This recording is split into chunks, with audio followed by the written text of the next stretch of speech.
Hey guys, thanks for tuning back into the channel. So today's a late February day, pretty nasty out, it's raining. I'm gonna start mowing season here soon, so I'm gonna prep and get the mower ready to go. It's been sitting all winter.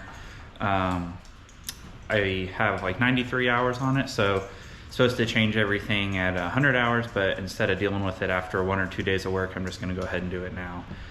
That way it's ready to go for the rest of the year. So I went to my local Ace Hardware where they sell Bobcat mowers, but almost all their mowers have a Kawasaki, and got this tune-up kit. Basically it comes with everything you're gonna need to do the tune-up here. I have the FR651. So it comes with engine oil, oil filter, air filter, 2 spark plugs, and a fuel filter. So basically everything you would need.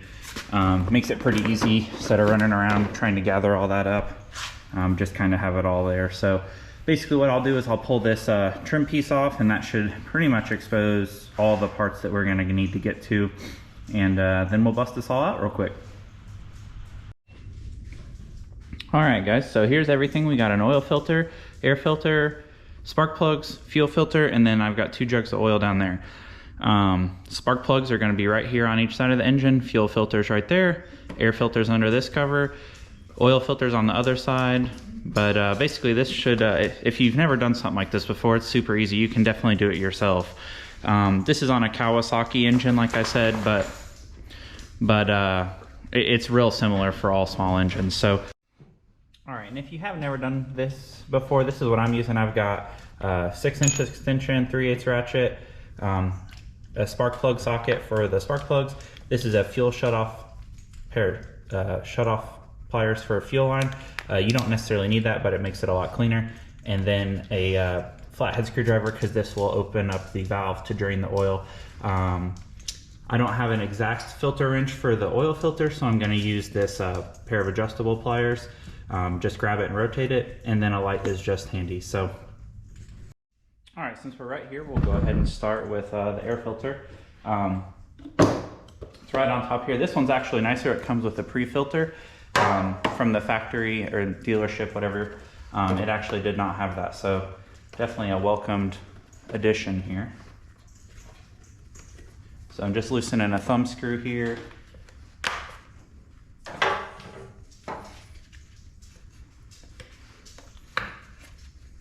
Spin that off, back on. Check fitment, looks good. Tighten this screw back up.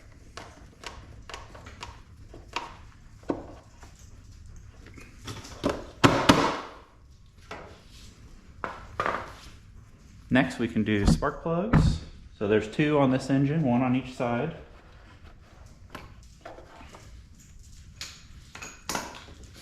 So I'm just using like I said, a hand ratchet here.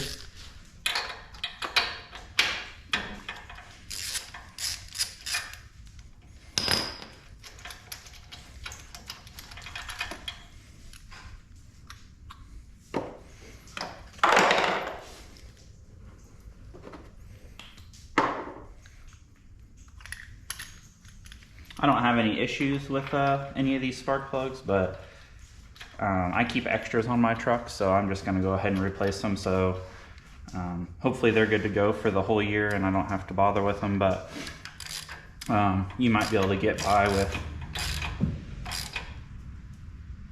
just using the ones that are in there, but for me it's not worth the headache if something goes bad. And then we'll come around here and do the other side.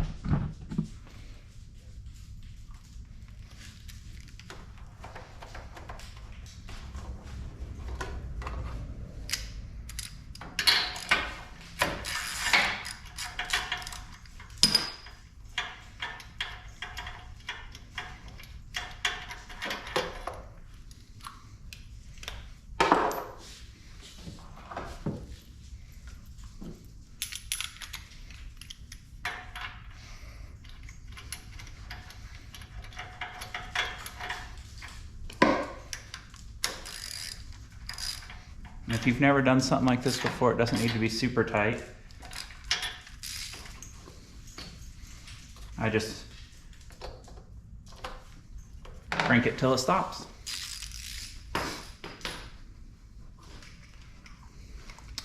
All right, next we'll do the fuel filter, which is back on the other side again, right here.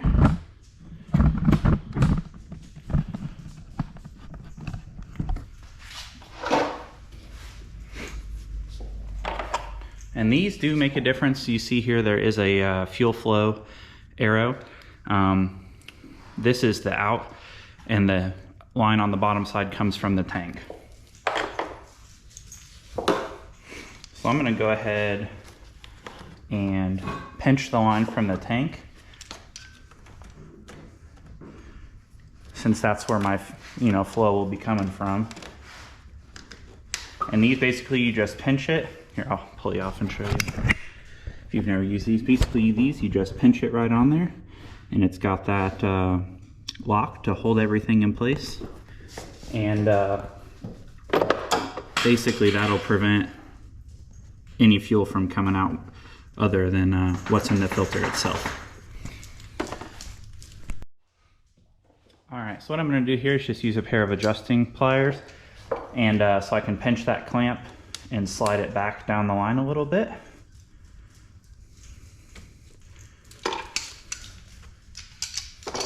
And now I should be good to just go ahead and pull that filter off. Some fuel probably is gonna drip out, so be prepared for that, but I'm gonna try and have the filter tipped up towards the ceiling as much as possible.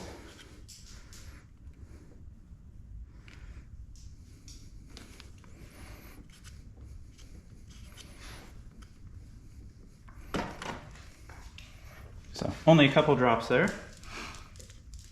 New one, again, make sure you have the flow in the right spot, but it'll just slide right back in.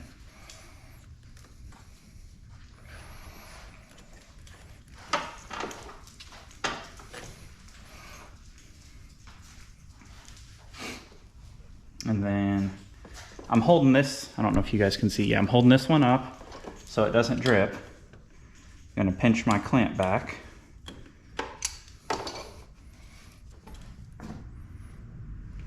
All right, that looks good. I'm gonna keep that clamp on there.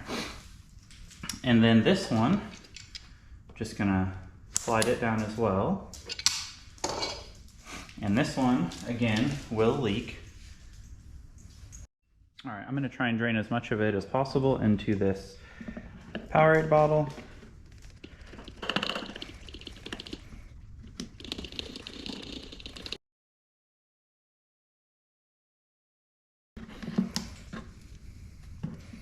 Okay, so basically same thing here, just gonna slide this off. It looks mostly empty.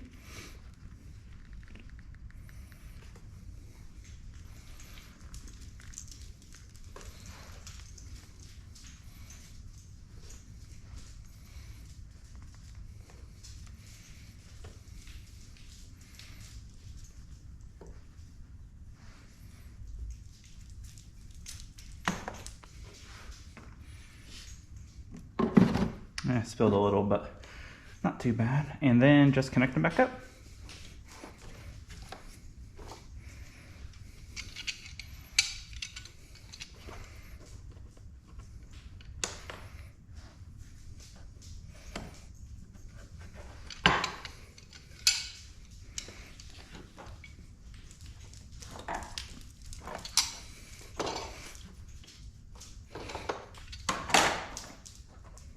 Try and get your clamp in the same spot it was before. All right, that's that. Now we can release those pliers and everything will be back and ready to go. All right, so my mower actually came with a drain tube. I think a lot of them do now.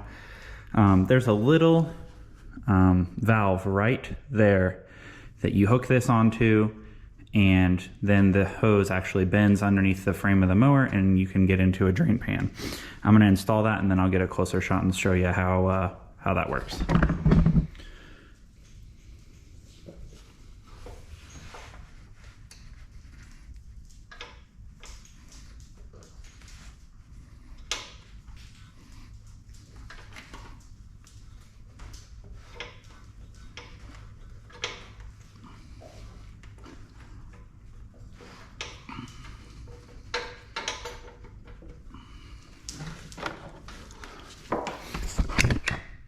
So there's the valve, the hose going through it, and then it's gonna drain out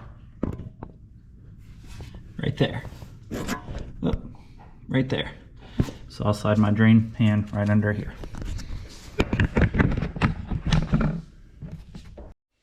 All right, and so on my particular mower, the valve has a 10mm socket that you can just, or you could use a flathead, but a socket's easier for tight spaces. Just get that on there and crack it loose, and then spin it out.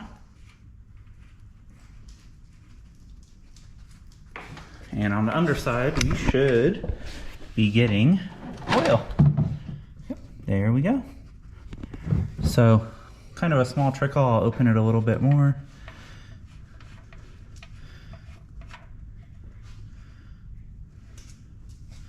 All right, so we'll give that a little bit to drain out. Shouldn't take too long. All right, while we wait for this to drain, it's probably got a few minutes left. I'm gonna reach my hand under there, get a little dip in the oil, and then you wanna lube that gasket on that new filter. So, don't need much, just a teeny bit, but you just wanna lube that new gasket up.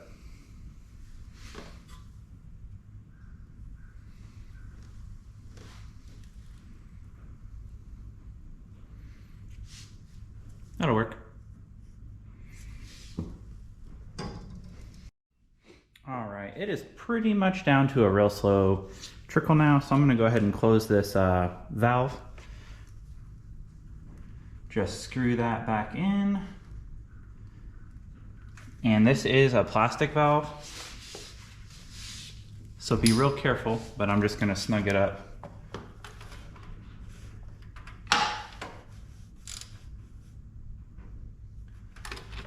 You definitely don't want to torque that too hard or you'll be sorry. All right, so next we will do the oil filter, which is that little circle thing right there. And like I said, I don't grab any special wrench or anything for that. I'm just gonna get the pliers on there and try and spin it off as fast as possible once I break it loose. All right, so it's loose. And it's gonna have a little bit in it and it's gonna drip on the frame. Unfortunately, there's not much else you can do. I'm gonna throw a paper towel folded up underneath it just to try and minimize some of that, but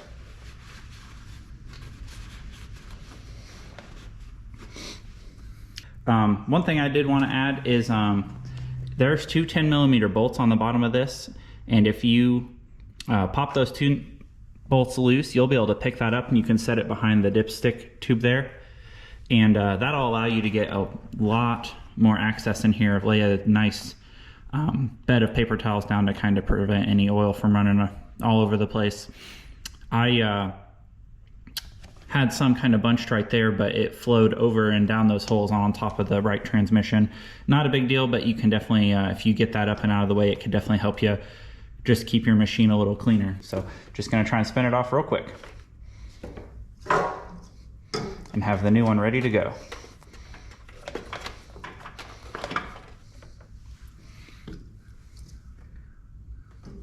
Yeah. So as you see there, it unfortunately drips out. Paper towel's catching a lot, so again, gonna try and spin the new one on real quick and then wipe up the excess there.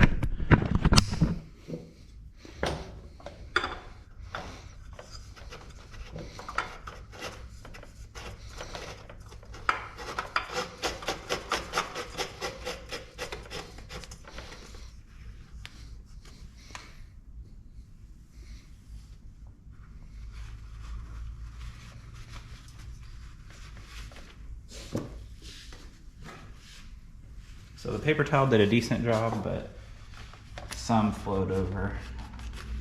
Wipe that up real quick.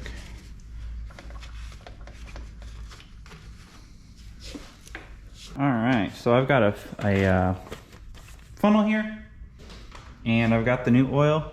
It says the engine oil capacity is 2.2 quarts, so I'm gonna go ahead and put about 1.5 of these in, and then just make sure nothing crazy is happening here. And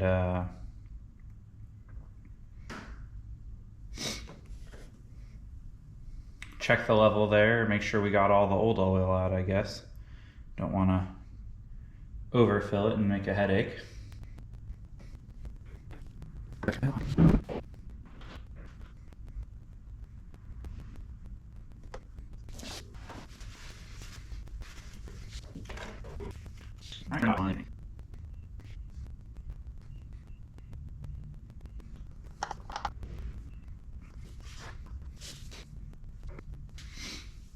Alright, so this shouldn't show hardly anything. Yeah, so we're about halfway up.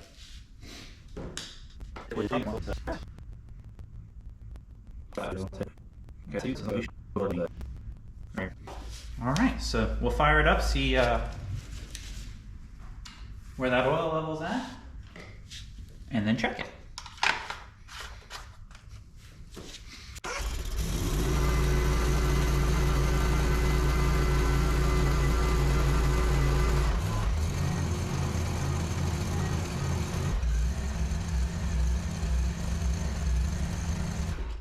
That should have been enough to run through everything and kind of get everything flowing there. I don't see any leaks or anything like that, which is always awesome.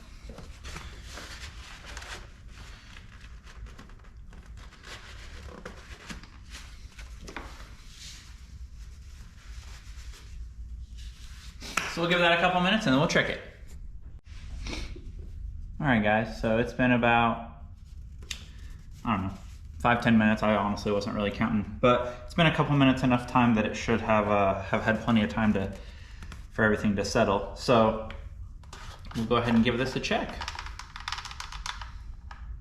Now this dipstick specifically says the way that you check it is stick the dipstick down in there and it says do not turn cap on threads for correct oil level.